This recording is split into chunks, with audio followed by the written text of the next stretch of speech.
Hello everyone and welcome to the review of the Helifar H815. This is a miniature quadcopter. The box is huge because the quadcopter is a lot more smaller than that. The design, as you can see, it's the crazy design that you get now on all the quadcopters. It's a foldable Spark, Mavic or things like that, foldable quadcopter. The Chinese are going mad over that design, so all they do is now foldable quadcopters. At least let's hope that this will fly nicely.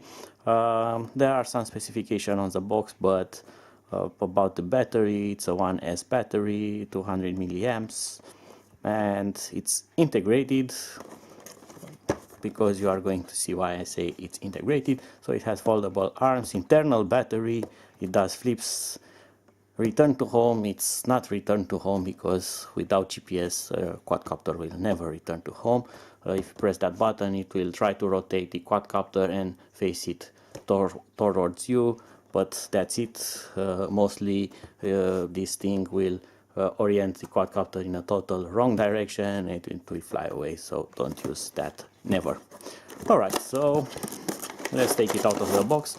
Box is a bit squashed out, but hopefully the quadcopter will be okay. So you get a user's manual, you get another user manual in another language, and yet another manual in another language. So the manual is pretty decent. It has specification about the quadcopter, shows how to use it, how to charge it. You need batteries for the transmitter. It shows how to control it, and that's about it. Very important, this quadcopter, it's actually not for the beginners, or it's very good for beginners to learn it, because it doesn't have altitude hold, it doesn't have optical positioning, it doesn't have anything. So it's just a regular quadcopter which needs your total control to keep it in the air. So you need to always adjust throttle to make it kind of hover, and use yaw and all the direction keys to keep its position. And that's very nice to learn on, because that's how quadcopters actually work, and that's how you should learn to fly quadcopters, and not based on sensors. So this is the transmitter. It has streaming buttons, it has actually nice sticks, and it has the rate button here and the flip button here, while the throttle button is pushable. No, they are not pushable. I think that, nope, they are not pushable. Alright, so the quadcopter will unfold like that, and there you go. It has a what looks to be an LED in the front. We'll see if that works or not. The battery is internal, and you cannot take it out and replace it. You need to wait for it to fully charge up and then use it, and when it's down you need to charge the quadcopter again, which is a design that I'm not a fan of. So if I power it on, yes, it powers on, and it has a tiny white LED there and some red LEDs underneath it, good for orientation. But if you look like that, they will not light up, so you can look at them from underneath, which is rather weird, because that means that you need to fly this above your head to see them. I don't know, that's not a very good design. So I'm going to fully charge it up, put some batteries into the transmitter, and I'm going to go outside with it to see how it flies. And here I am with the huge Helifar quadcopter. This thing, as you can see, it's enormous. So I'm just going to unfold it now and prepare it for a test flight. The battery is fully charged, so I'm going to power it on, and also the transmitter. Bind it. It's now binded, and let's see how it flies. Hopefully I will not land it in that puddle over there, or in that sewage over there. Oh, it flies, but it goes heavy to one side, so I'm going to calibrate the gyro. Let's try that again.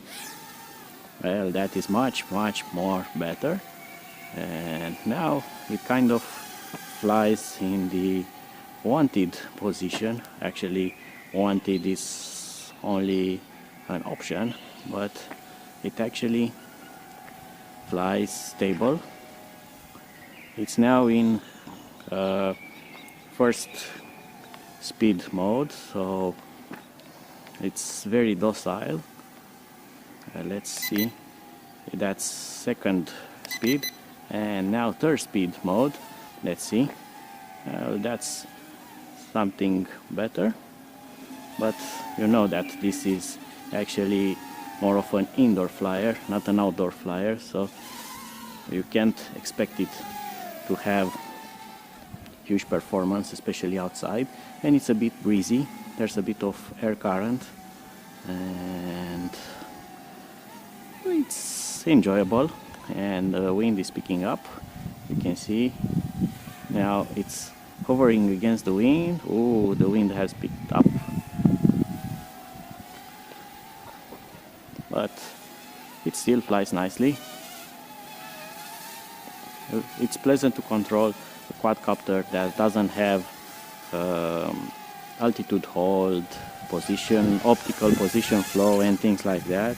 It kind of makes you remember the old days of flying quadcopters. Of course, there's no hack or crazy thing like that, but still a pleasant way to fly again, and remembers the non-assisted days of generally flying quadcopters.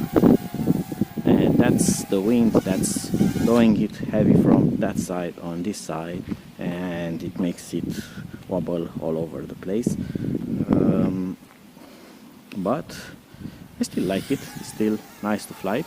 I'm going to move in that direction to fly it straight against the wind to have better control over it. And let's try some weird automated flips like that, and it flips nicely.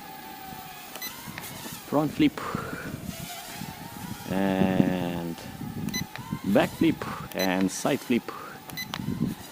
Yeah, it does it nicely.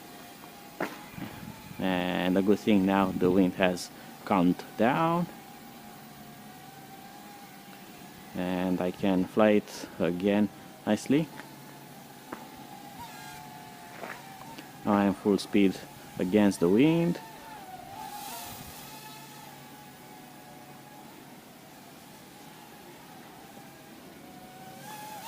That's nicely. I'm going to do another test, which is important to do on this type of quadcopters. I'm going to simply cut the transmitter off. Not now, I'm just going to leave it that way, and transmitter is off. So it kind of auto lands eventually. That's what I wanted to test, but it does it really weird, so it kind of keeps the last command, which was to fly against the wind, and tries to fly it against the wind, and then it will drop the motor power until it lands. So the good thing is that this will not fly away, but it still needs some space to do a kind of auto landing. But nonetheless, there are some type of quadcopters that will simply fly away, and you are going to lose them if you do what I did now. So that's a good thing. They thought about that, so there's lesser chances that you are going to lose this tiny quadcopter. Not that it's a big loss of money, but it's not pleasant to lose your toy.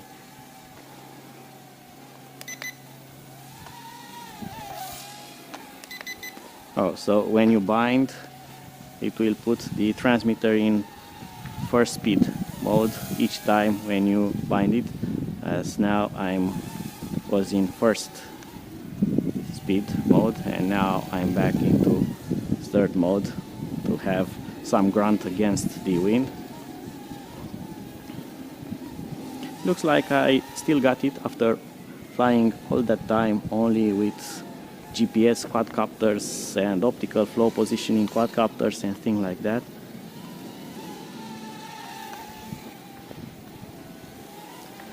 It's nice to see that I'm not that rusted and I can still control them.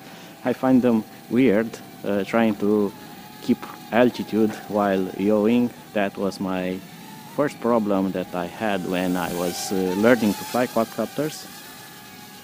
But it's like that saying, when you learn to ride the bicycle, you never forget how to do it. So I don't know if that was a low voltage. Yes, it's a low voltage thing, because it's starting to, it's on full throttle now and it's not going up, and now the throttle has completely deactivated. So that was also the flight time of this quadcopter. You can count the seconds from the video and see how much it flew. It's a decent flight for this tiny size of a quadcopter. The biggest downside is the battery, which is integrated, so you cannot swap it. That's not nice, because when you have such kind of toy, you want to fly it a lot more. Of course, it's a good thing, because when you charge the battery, the motors will cool down, but it takes a lot of time to charge it, so it's not funny. So either you buy several of them, charge them all, fly them all, so they live a long life and you are going to have a lot of fun with them, or probably you should get something with a removable battery, because I don't like waiting. It's just my opinion. I don't like to wait for it to charge to fly it again. For example, what I do now, I wait 1 hour here to charge it and fly it again. I don't think so.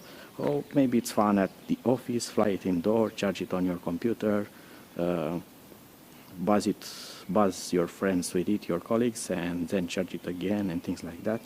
But that's kind of it. It's okay, but I don't like the battery. So until my next review, bye bye.